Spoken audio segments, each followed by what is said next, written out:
Hi, welcome to the Firebrand TV and also Indian Firebrand TV. Telugu చాలా సుభిక్షంగా ఉందని మొత్తం దేశం అంతా మాట్లాడుకునే టైంలో ఏదో పెద్ద పెద్ద సినిమాలు వచ్చేవన్నీ కూడా ఒక రేంజ్లో కొనుక్కున్న వాళ్ళకి ఆల్ ఇండియా లెవెల్‌లో డిస్ట్రిబ్యూట్ చేసిన వాళ్ళందరికీ కూడా ఇంక్లూడింగ్ ఓవర్‌సీస్‌లో కూడా బాగా ఆడతది అని మంచి టాక్ ఉంది. అదే విధంగా అది ఎప్పటితో స్టార్ట్ అయింది? యాక్చువల్‌గా ఫ్యాక్ట్ చెప్పుకోవాలంటే రాజమౌళి ఎవరో 'బాహుబలి 1', 'బాహుబలి 2' తర్వాత 'సలార్' అని 'ప్రశాంత్ నీల్' సినిమాలు ఇలాగ ఇవన్నీ తోడ్పడి ఒక రియల్ పాన్ ఇండియా స్టార్‌గా 'ప్రభాస్' నిలబెట్టి దాని తర్వాత మళ్ళా 'పుష్ప 1', 'పుష్ప 2' కూడా బాగా ఆడడం వలన అతను కూడా రేస్‌లో ఉన్నాడని తెలిసింది. ఇప్పుడు మళ్ళా 'మహేష్ బాబుని' పెట్టి తీస్తున్నప్పుడు ఈ సినిమా కూడా హైలీ ఎక్స్‌పెక్టెడ్‌గా ఉండాలి. ఉంటది కూడా అని అందరూ ఎక్స్‌పెక్ట్ చేస్తున్న టైంలో ఇంకొంచెం మిడిల్ ఆఫ్ ది రోడ్ రేంజ్‌లో ఉండే కమర్షియల్‌గాను ఆ సినిమాలన్నీ కొంచెం బాగా కలెక్ట్ చేయకపోవటం. అంటే జనాలకి ఇది మనం చేసిన పొరపాటని అనకూడదు. పెద్ద సినిమాలు అలవాటు చేసేసిన తర్వాత దాని ఎదురుగుండాను దాని పక్కన ఈ సినిమాలు ఆనవనమాట. అందుకనే ఓటీటీయే గతి కింద ఓటీటీలో రిలీజ్ చేస్తున్నారు. లేదు థియేటర్‌లో కూడా 400, 500 థియేటర్‌లో రిలీజ్ చేయగలదగ్గ సినిమాయే కాబట్టి ఆ టైప్‌లో రిలీజ్ చేస్తే అవి ఆడాలి. అవి గట్టిగా బాగా సక్సెస్ అవ్వాలంటే చాలా చాలా సక్సెస్‌ఫుల్ ఫార్ములా ఉండాలి లోపల. మేము మా ఫిల్మ్ స్కూల్‌లో చెప్తా ఉంటాం. What is the successful formula అంటే main plot, sub plot, jolt, crisis and interval point, crisis management, pre climax and climax ఇవి కరెక్ట్ టైమింగ్‌లో ఉండాలి. ఒక 100 అడుగులంటే 1 మినిట్ కదా! సో, ఈ విధంగా కాలిక్యులేషన్ కూడా అన్నీ కలవాలి. Characterisations, how do you develop 5 minutes film as a skeleton skeleton అంటారు దాన్ని. దానికి ఎలా ఫ్లెష్ చేస్తే ఒక అందమైన అమ్మాయి గాని తయారవ్వడమే సినిమా. This is what we teach in a very easy manner to screenplay direction people. So, ఇప్పుడు ఈ 'జాక్' అనే సినిమా బాగా ఆడాలని కోరుకుని నేను ఒక వీడియో పెట్టాను అంతకుముందు. ఎందుకంటే ఆ అబ్బాయికి కొంచెం చిలిపిగా మన 'విజయ్ దేవరకొండ' ఫస్ట్‌లో ఎలాగొచ్చిందో ఆఫ్టర్ ఏదో 'రెడ్' ఉంది కదా! 'అర్జున్ రెడ్డి' తర్వాత ఎలాగొచ్చిందో ఇతనికి కూడా 'టీజే 1', 'టీజే 3' ఆ టైప్‌లో కొంచెం కొంటె కుర్రాడుగా ఒక happy go lucky naughty guy లాగా పేరు తెచ్చుకున్నాడు. బానే అంతవరకు he was dominating the public మీటింగ్స్‌లో వరకు వచ్చాడు. మరి అవన్నీ చూసుకున్నా కూడా అతని బిజినెస్ ఎంత ఉంటదనేది ప్రొడ్యూసర్‌లు తెలియాలి. తెలియకుండా అతనికి 10,00,00,000, 12,00,00,000 అనేది ఇవ్వద్దని కాదు. మీరు ఇచ్చుకుంటే మీరు బిజినెస్ చేసుకోవాలి. తర్వాత రిస్క్ అతనిది కాదు. ఇప్పుడు ఆ సినిమా ఆడలేదు కాబట్టి ప్రొడ్యూసర్‌ని అడిగితే మమ్మల్ని అడగొద్దు, హీరోని అడగమంటే హీరో వచ్చి ఎందుకంటాడు? నేను అది కూడా విన్నాను యాక్చువల్‌గా. That is nonsense. మీరు ముందుగానే ప్రొడ్యూసరే రెస్పాన్సిబుల్ దీనికి. కొనుక్కున్న వాళ్ళు వచ్చి అడిగారంటే who is responsible? The maker. Who is the maker? Producer. Second maker ఎవరు? డైరెక్టర్. డైరెక్టర్ కూడా సంబంధం లేదు. డైరెక్టర్‌ని బుక్ చేసి డైరెక్టర్ కింద డబ్బులిచ్చి, ఆర్టిస్ట్‌ని బుక్ చేసి ఆర్టిస్ట్ కింద డబ్బులిచ్చి, ఆ అమ్మాయి ఎవరికో ఆ అమ్మాయి కూడా ఇచ్చి, మిగతా సపోర్టింగ్ క్యారెక్టర్, ప్యాడింగ్ క్యారెక్టర్‌లు ఇచ్చి, ఇన్ని షెడ్యూల్‌లు ఇంత ఖర్చు అవుద్దని ఒక బడ్జెట్ యేసుకొని, దానికి ఒక 20, 30% ఎక్కువే అవుద్దని అనుకుని ప్రొడ్యూసర్ ముందు తయారైతే అప్పుడు సినిమా అవుద్ది.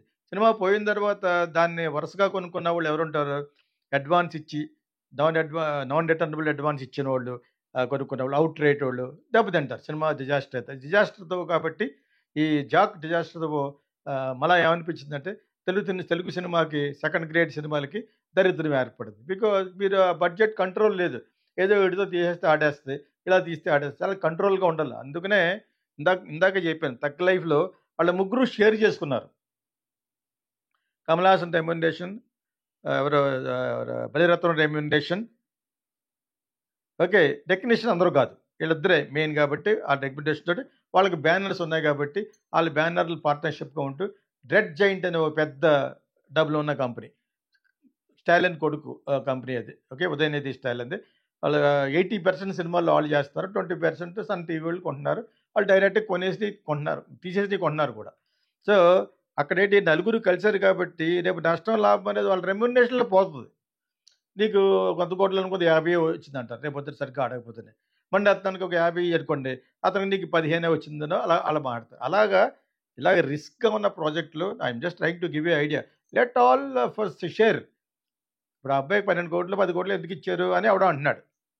ఎందుకు ఇవ్వకూడదని అతని తరపున కూడా చెప్పొచ్చు. అతను నేను అడిగాను. నాకు ఇచ్చారు. ఇచ్చిన తర్వాత మీకు సినిమా ఆడకపోవడం నేను రెస్పాన్సిబిలిటీ కాదు కదా! నేను ఎలా చేయాలో అలా చేశాను. ఎలా చేయమంటే అలా చేశానన్నాడు. అంటే డైరెక్టర్ రెస్పాన్సిబిలిటీ కాదు. వీళ్ళ రెస్పాన్సిబిలిటీ కాదు.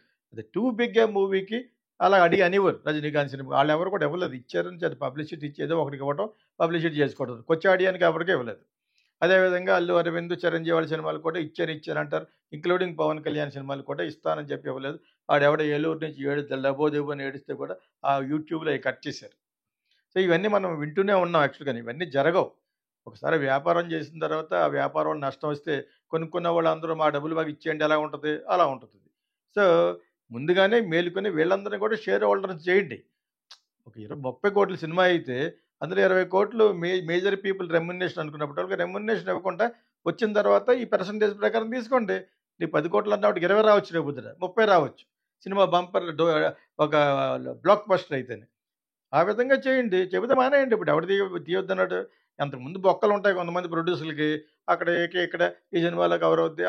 ఆ విధంగా మీరు వేలు పెట్టడం తప్పితే ఎవరు ఫోర్స్ చేస్తారు మిమ్మల్ని సినిమాలు తీయమని? అది రిస్కీగాను అన్నోన్ తెలియని రిస్క్ ఇది. ఆడెవడో కొత్తోడికి 10,00,00,000 ఈడెవడికో 20,00,00,000 ఎందుకివ్వాలి మీరు? ముందు టేబుల్ మీద కూర్చునేటప్పుడు ఫైనాన్సర్‌లు వస్తారు. మేము 30,00,00,000 సినిమా అయితే 50 అవుతుందని చెప్తారు. వాడు 40 వరకు ఇస్తాడు. మీరు ముందు 10 పెట్టండి. అడ్వాన్స్ ఇవ్వండి అందరికి అంటే, అందరికి తలకొక రూ. 1,00,00,000 అడ్వాన్స్ ఇచ్చి ప్రాజెక్ట్ స్టార్ట్ అయిన తర్వాత ఏ శోభన్ బాబో, ఎవరో లైకాసో ఎవరో ఒకళ్ళు ఇవ్వచ్చు. ఇది జనరల్‌గా ఆహ్, ఫైనాన్స్ తీసుకునే మేనేజ్మెంట్ ఫైనాన్స్ తెచ్చే ఇది. వాళ్ళు కూడా నమ్ముతారు. మంచి ప్రాజెక్ట్ కాబట్టి వాళ్ళు ఆల్రెడీ 10,00,00,000 అంటే ఒక 20,00,00,000 ఖర్చు పెట్టామని చెప్తారు. వీళ్ళే కాదు మహేష్ బాబుతో సినిమా తీసినా, పవన్ కళ్యాణ్‌తో తీసినా, ఎవరు మన అల్లు అర్జున్‌తో తీసినా ఇదే తంతు. ముందు ఒక షో చేసిన తర్వాతే వాళ్ళు డబ్బులిస్తారు. మొత్తం అంతా ప్రొడ్యూసర్ జేబులో పట్టి రావాలంటే స్టార్ల గురించి ఎందుకు వెయిట్ చేయాలి? పగలో పగలో మట ఆళ్ళు వెయిట్ చేసి వాళ్ళ దగ్గరికెళ్ళి ఇది పెట్టి తర్వాత ఈ క్రేజ్ ఒకటి పక్కన పెట్టాడు. ఎవడో క్రికెటర్‌ని పట్టుకొచ్చారు. దానికి ఒక 50, 60,00,00,000 ఖర్చు పెట్టేశారు. నితిన్ అన్న అతను డిజాస్టర్ అది. దాంతోటి ఎన్ని డిజాస్టర్‌లు అవ్వడంతోటే మళ్ళా బ్యాక్ టు స్క్వేర్ ఎవరు చేస్తారో భయంగా ఉంది తెలుగు ఫిల్మ్ ఇండస్ట్రీ. ఎందుకు ఈ మోజు ఏంటి? ఎవడో క్రికెటర్ అట. ఆళ్ళు ఎవరికి తెలుసు? ఎలైట్ క్రౌడ్ చదువుకున్న వాళ్ళకి కొంచెం కాలేజీకెళ్ళి కుర్రోళ్ళు తెలుసు. సినిమా అనేది ఇంటిల్లపాది ప్లస్ పల్లెటూరులో ఉన్న మొబైల్ చూసుకునే వాళ్ళు కూడా ఆడాలి. తర్వాత ఇంకోడిని ఎవడో పట్టుకొస్తాడు. మైక్ టైసన్ అని, ఈ పూరి జగన్నాథ్ అని. ఏదో ఇక్కడ ఫైనాన్స్‌కి తీసుకోవడానికి వీలుగా ఉండేటట్టుగా చేస్తారు తప్పితే ఆళ్ళు ఎవరికి తెలుసండి నాకు. ఇటువంటి అన్‌పార్డనబుల్ మిస్టేక్ చేయకండి. మన సినిమాని మనలా తీయండి. ఇంకా బాగా తీయండి.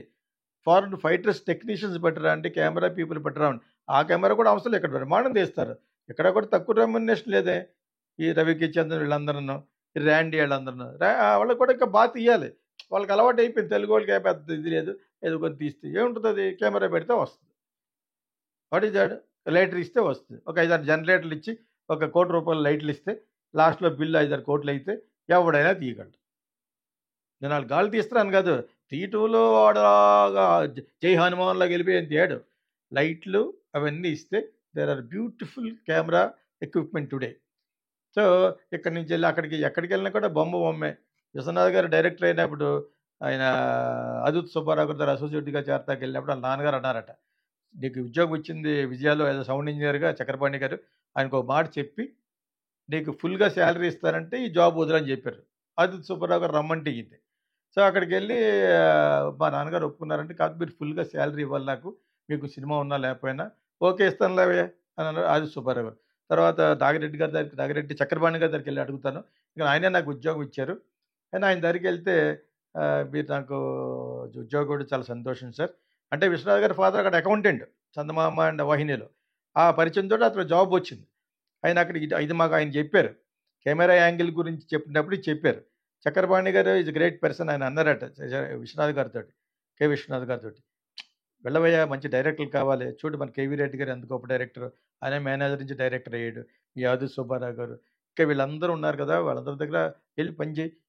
కెమెరా ఎక్కడ పెట్టావని కాదు. కథ అంత బాగా చెప్పావనేది ఆలోచించుకో. డైరెక్ట్‌గా కూడా సినిమా తీయొచ్చు." అంచేత ఆ నగ్న సత్యాన్ని మా అందరికి చెప్పాడు. కెమెరా ఎక్కడ పెట్టావు అయినా కూడా మేము డిఫరెంట్‌గా పెట్టి మోడర్న్ టేకింగ్స్ తీసాం. 'సంకీర్తన', 'కోకిల' ఆటిల్లోను, 'కీచురాళ్ళులోను. బట్ ఆయన చెప్పిందంటే కథ బాగా చెప్పాలని. కథ బాగా చెప్పాలంటే కథ చెప్పడానికి ఎలాగ ఒక గ్రామర్ ఒకటుంది. ఒక మాస్టర్ షాట్ అని, లాంగ్ షాట్ అని, మిడ్ షాట్ అని, క్లోజ్ షాట్ అని, ఎక్స్‌ప్రెషన్స్ అని, ఎంఫసైజింగ్ ఆన్ విచ్ క్యారెక్టర్ అని ఇవన్నీ ఆ మూమెంట్‌లో ఒక రిలీఫ్ వస్తదని, ఒక సాంగ్ అని, మ్యూజిక్ అని ఇవన్నీ ఎందుకు చెప్తాను నేను ఫిల్మ్ డైరెక్షన్‌లోను. ఇక్కడ చెప్పినయి అందరూ నేర్చుకోలేరు కాబట్టి మీకు కూడా చెప్తున్నాననమాట. అవి ఉండాలి గానీ, ఏదో అక్కడ పెట్టేసాం. ప్రతి షాట్ డ్రోన్‌లో తీసాం. డ్రోన్ ఎక్కడన్నా ఉంటే అందంగా ఒక చోట నుంచి ఒక చోట కథ వెళ్తున్నప్పుడే చెప్పాలి కానీ, డ్రోన్ షాట్లు ఈ మధ్యన మామూలుగా ఇక్కడ కూడా కొనుక్కోవచ్చు మీరు. తీయనవసరం లేదు. నాకు గ్రీన్ లష్‌లో ఒక డ్రోన్ షాట్ కావాలి. ఒక ఫ్లైట్ ల్యాండింగ్, ఎయిర్ ఇండియా లేకపోతే ఎమిరేట్స్ చెప్పాలి గానీ, ఎవరో యూజ్ చేసిన షాట్ ఇస్తారు. కాదు ఒక్కొక్క షాట్ 1,00,000, 2,00,000 ఉంటుంది. సో ఆటిల వల్ల కథ ఎన్హాన్స్ అయిపోదు. ఆ క్షణం ఆనందంగా ఉంటుంది. అది కథకు కూడా చాలా దోహదపడేటట్టుగా ఉండాలి తప్పితే, ఊరికనే టేకింగ్ తీసేసి, కోట్లు ఖర్చు పెట్టేసి, ఎంత ఫుటేజ్ చేస్తున్నామో మీకే తెలియకుండా అలా తీస్తే ఇలాగుంటది. ఆ అబ్బాయితో తీసినట్టు. ఆవిడ డీజే తిల్ల ఆవిడ జొన్నలగడ్డ ఆళ్ళతో తీసినట్టు ఉంటది. ఇప్పుడు గబులో ఓళ్ళు ఏడుస్తున్నారు. ఎవరెడితే అతను ఎందుకు ఇస్తాడు రెమ్యునరేషన్? నా రెమ్యునరేషన్ అంతా నేను అనుకుని చెప్పానంటాడు. అందరూ అలాగంటారు. అందుకనే వాళ్ళ పార్ట్నర్స్‌గా చేయండి ఇటువంటి రిస్కీ ప్రాజెక్టులకి. అందరు హీరోలు ఇప్పుడు ఆ విధంగానే చేస్తారది 'థగ్ లైఫ్'. ఇప్పుడు ఒక్కొక్కడికి 100 కోట్లు ఇచ్చేస్తే ఆ సినిమా ఎక్కడికెళ్తది? డిజాస్టర్ దెబ్బైపోతాడు. ఎవరు తీసుకుంటారు రెస్పాన్సిబిలిటీ? రాజ్ కమల్‌ది కాదు అది. రాజ్ కమల్ అంటున్నాడు. రాజ్ కమల్ అంటే కమల్ హాసన్‌ది. మెడ్రాస్ టాకీస్ అతనిది కాదు. డబ్బులు పెట్టేది ఎవరు? బాగా డబ్బులున్నవా చీఫ్ మినిస్టర్ కొడుకు. అతను కూడా డబ్బులంతా వచ్చి, వడ్డీ అంతా వచ్చిన తర్వాత తప్పితే ఎందుకిస్తాడు వీళ్ళకి? రేపొద్దున ఆడిన తర్వాత, కలెక్షన్ చేసిన తర్వాత అప్పుడు ఇంతొచ్చింది, ఇంత ఖర్చయింది, వచ్చిన దాంట్లోంచి తీసేసి, డిస్ట్రిబ్యూషన్ కమిషన్ తీసేసి, వీళ్ళు పడిన చాలా ఉంటాయి. అవన్నీ తీసేసిన తర్వాత మిగిలింది కమల్ హాసను, మణిరత్నం, ఇంకొక మహేంద్రను పంచుకోవాలి. వస్తది. ఎందుకంటే రూపాయి ఖర్చు పెడితే ₹10 అబద్ధం ఆడతారు కదా! పాన్ ఇండియా సినిమాలకి. వస్తది. సినిమా బావుంటే వస్తది. బ్లాక్ బస్టర్ అయితే వస్తది. అంచేత డు నాట్ రిస్క్ ఇటువంటి సినిమాలు చేసినప్పుడు. ఎస్పెషల్లీ వీళ్ళు ఇంతవరకు ఎస్టాబ్లిషే అవ్వలేదు. అది 10 కోట్లు, 12 కోట్లు ఎవడమ్మన్నారు మిమ్మల్ని? ఆడికేముందని మార్కెట్ మీరు అంత ఇచ్చేసారు? So, you have to understand this. అతనంటే అతనే కాదు, పెద్ద హీరోలు కూడా. బన్నీ లాంటి హీరోలకు కూడా నాకు 200 కోట్లు ఇవ్వండంటే యూ బీ ఏ పార్ట్నర్. మేము 50 ఇస్తాం. మిగతాదంతా కూడా వచ్చిన తర్వాత ఇస్తాం. ఆ ప్రకారంగా 300 కోట్లు ఏంటి 500 కోట్లు కూడా ఖర్చు పెడతాం. అలాగ అబద్ధం ఆడతారు కాబట్టి అని చెప్పొచ్చు కానీ, సినిమా బాగుండాలి. సినిమా కొనుక్కున్న వాళ్ళు కూడా బాగుండాలనే దృక్పథంతో ఉండాలి తప్పితే, ఇప్పుడు నలుగురు ఎదురే ఉన్నారు. ఇద్దరు ముగ్గురు అందులో సురేష్ లేడు ఇప్పుడు ఇంకా. అల్లు అరవింద్, ఇంకేమన్నా గుడ్లో బెల్లం ఉంటే దిల్ రాజు వాళ్ళందరూ కూడా నలిగిపోయారు. ఇప్పుడు ఏముంటుంది ఇప్పుడు చిన్న ప్రొడ్యూసర్లు ఏమంటారు మొత్తం డబ్బు తెచ్చుకోవాలి. మొత్తం డబ్బు తెచ్చుకునే వాళ్ళు ఎలా సినిమా తీస్తాడు? అలాగే పలచగా ఉన్న వాళ్ళు ఉంటారు. అదేదో ప్రసాద్ అని తెలిసి నాకు తలుపు నుంచి వచ్చినట్టున్నాడు. ఆయన గురించి కూడా ఏదో రాశారు. ఒక 5, 6 సంవత్సరాల నుంచి వరుసగా ఫ్లాప్‌లు.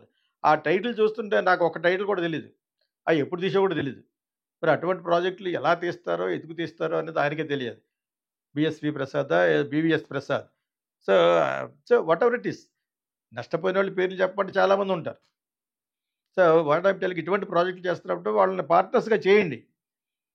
సమిష్టి కృషిగా సినిమా తీయటమే కాదు, మెయిన్ పీపుల్‌ని పార్ట్నర్స్‌గా చేసి ఏమన్నా ఇవ్వాలనుకుంటే కొంత ఇచ్చి, కొంత సినిమా అయిన తర్వాత అప్పుడు ఆ బరువు తెలుస్తుంది వాళ్ళకి కూడా. So this is what my suggestion to you. I'm very sorry. మళ్ళీ తెలుగు సినిమా ఆ దరిద్రమైన ఫేజ్‌లోకి వెళ్తుందేమో నా భయం. All film lovers, here comes Geeta Krishna International Film School. Meet Geeta Krishna, director of famous movies like Sankirtana and Kokila. At Geeta Krishna International Film School, we are all about making movies come alive. Whether you're starting out or sharpening your skills, Geeta Krishna is here to mentor you every step of the way. From script writing to directing, he'll help you refine your craft and bring your ideas to the big screen.